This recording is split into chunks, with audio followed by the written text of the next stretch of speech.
ഡോക്ടറുടെ വീഡിയോ എല്ലാം ഞാൻ കാണാറുണ്ട്, പക്ഷെ ഒന്നും ചെയ്യാറില്ല ഡോക്ടറെ എന്ന് പറഞ്ഞൊരു വീഡിയോ അവർ കമന്റ് കണ്ടു. ഞാൻ സത്യം പറഞ്ഞാൽ അലർജി ഉള്ള ആൾക്കാരെ സംബന്ധിച്ചിടത്തോളം അവരുടെ ലൈഫ് തന്നെ ഹോപ്പ്ലെസ് ആണ്. മീൻസ് ഞാൻ ഇനി എന്ത് ചെയ്തിട്ടും കാര്യമില്ല, എന്റെ തുമ്പലും കണ്ണു ചൊറിച്ചിലും ബുദ്ധിമുട്ടുകളൊന്നും ഒരു കാലത്തും കുറയാൻ പോകുന്നില്ല. ഈ ഒരു ചിന്ത അലർജി ഉള്ള ആൾക്കാരിലുണ്ട്. പക്ഷെ നിങ്ങൾ അതിന് പ്രോപ്പർ ട്രീറ്റ്മെന്റ് എടുത്തിട്ടുണ്ടോ? കൃത്യമായിട്ടുള്ള ചികിത്സയാണോ നിങ്ങൾ ഇത്രയും കാലം എടുത്തുകൊണ്ടിരിക്കുന്നത്? അത് നിങ്ങൾ മനസ്സിലാക്കേണ്ട കാര്യമാണ്. അലർജി ഉള്ള ആൾക്കാരിലൊക്കെ തന്നെ കാരണങ്ങൾ മനസ്സിലാക്കി പ്രോപ്പർ ട്രീറ്റ്മെന്റ് എടുത്താൽ മാത്രമേ അലർജി പൂർണ്ണമായിട്ടും മാറുള്ളൂ.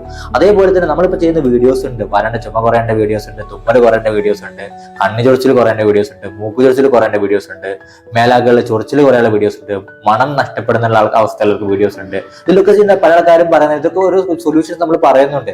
അതൊക്കെ താൽക്കാലികമായിട്ടുള്ള റിലീഫ് മാത്രമാണ്. ഇതിനൊരു പെർമനന്റ് റിലീഫ് നിങ്ങൾക്ക് കിട്ടണമെങ്കിൽ എന്താ ചെയ്യേണ്ടത്? നിങ്ങൾ അലർജിയുടെ കാരണം മനസ്സിലാക്കിയിട്ട് പ്രോപ്പർ മരുന്നെടുക്കുക എന്നുള്ളത് മാത്രമാണ് നിങ്ങളുടെ സൊല്യൂഷൻ. പല ആൾക്കാരും കൺസൾട്ടേഷന് വേണ്ടി വരുന്ന സമയത്ത് പറയും, ഡോക്ടറെ ഞങ്ങളുടെ അസുഖം മാറില്ല എന്ന് പറഞ്ഞാൽ വരാറുള്ളത്. പക്ഷെ മരുന്നെടുത്ത് 2 to 3 മാസം അവർക്ക് ഒരു റിസൾട്ട് കിട്ടുമ്പോഴാണ് അവർക്ക് ഒരു അത്ഭുതം പോലെ തോന്നാറുള്ളത്. അത് പറഞ്ഞാൽ ഇത്രയേ ഉള്ളൂ സംഭവം. അലർജി കംപ്ലീറ്റ് ആയിട്ട് മാറ്റാൻ പറ്റും. പക്ഷെ നിങ്ങൾ എന്ത് ചെയ്യണം? ആ ഒരു ഇതിൽ പ്രോപ്പർ ആയിട്ടുള്ള മരുന്ന്, നമ്മൾ പറയുന്ന കാര്യങ്ങൾ പ്രോപ്പർ ആയിട്ട് ചെയ്യുക, പ്രോപ്പർ ആയിട്ട് മരുന്നെടുക്കുക എന്നുള്ളത് ചെയ്യുകയാണെങ്കിൽ മാത്രം നിങ്ങൾ അലർജി കംപ്ലീറ്റ് ആയിട്ട് റിലീഫ് കിട്ടും കേട്ടോ.